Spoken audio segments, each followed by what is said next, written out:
I like asking people when they became Christian, but going off of the fact that your father was like preaching. Yeah. My question to you is, when did you start obeying Jesus? Probably 12 years old, around 12 or 13. So I gave my life to the Lord at a power team event. Have you ever heard of this?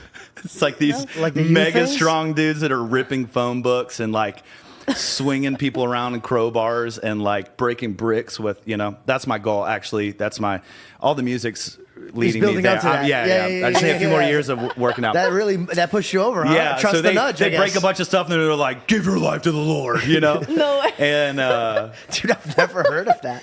dude, it must be an East Coast thing. I don't know. I just never you think I'm strong? Just praise the Lord. Yeah. Was it a Christian event?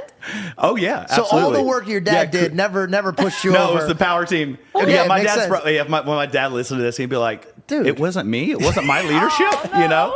Like, sorry, Dad. Actually, his Was it at your assistant church? pastor was on the power team. So like I want to say it was like my 8th or 9th birthday. He had him and some of his friends come over for my birthday and do a whole power team routine for my birthday, which I felt like. Were you the into freaking wrestling or dude. something? Like, what's the? No, not even. But like, what kid's not into like seeing a mega macho dude break some bricks and like with his True, forehead? I guess you're right. Wow. I guess you're right. So I gave my life to the Lord at a power team event, and That's amazing. yeah, and I had conversations with my parents even I remember at age 5, like asking Jesus into my heart. That's the way I could understand it as a 5-year-old. And then 8 or 9, it was like power team. I was like, all right, I want to go after God. Like I'm going to follow Him. And then here's how I'd put it: I knew God before 12 or 13. But I was relying on the faith of my parents up until then. I'd seen God perform so many miracles in my parents' life, in my family's lives. We had nothing. I remember my parents being given cars when we didn't have one or broke down. And they were never nice, but it was like, okay, it got us from point A to point B, which is usually the house to the church and grocery store. And I remember my mom told me one year they didn't have diapers for me. So I was in rags. And mailman comes by and says, hey, I have a year's supply full of diapers with no address. Do y'all happen to have a baby? And she's like, oh my gosh. Oh yeah, my we could gosh. take crazy stories, right? And so lots of miracles of provision. I have the story of Elijah where God sends ravens to feed him in the desert, tattooed here on my arm, because I've just seen God as such a provider more than anything in my life. And that's what gave me faith to kind of believe Him for myself. And we were moving from Myrtle Beach to Charleston, and my dad took me out to the Charleston pier on the beach. And he said, son, I feel like God's leading us to move to Charleston. We were just there for a visit. And he goes, but it's so cool. What an amazing dad I have.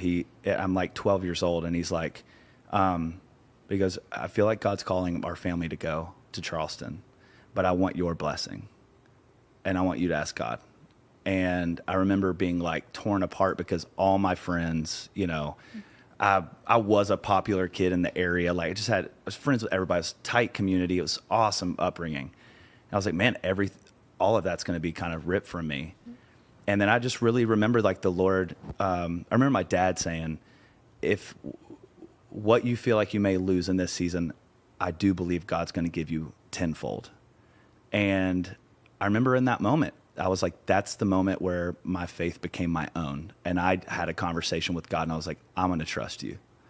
I'm going to have some faith. I'm going to see what you can do with this. I'm going to follow you. Whatever it looks like, I'm going to take this leap. And I mean, I'm like 12 years old. So however that conversation really looked like, I'm not sure. But I remember deciding I'm going to follow you for myself. And that's kind of where I got plugged in, starting to lead worship and play music. And I just saw God bring so many friends around me, the right people around me. And that's the story of my story, is like, God has brought the right people at the right time every single time when I've stayed in a place of surrender. And I've not gone around beating doors down, trying to become more influential or have a better song. I've just been like, patient. God, send people my way. And I've just seen Him perform miracle after miracle by just staying surrendered and staying full of faith and not being afraid to just continue to pray and take a step, think prayer, but also continue to take a step every single day.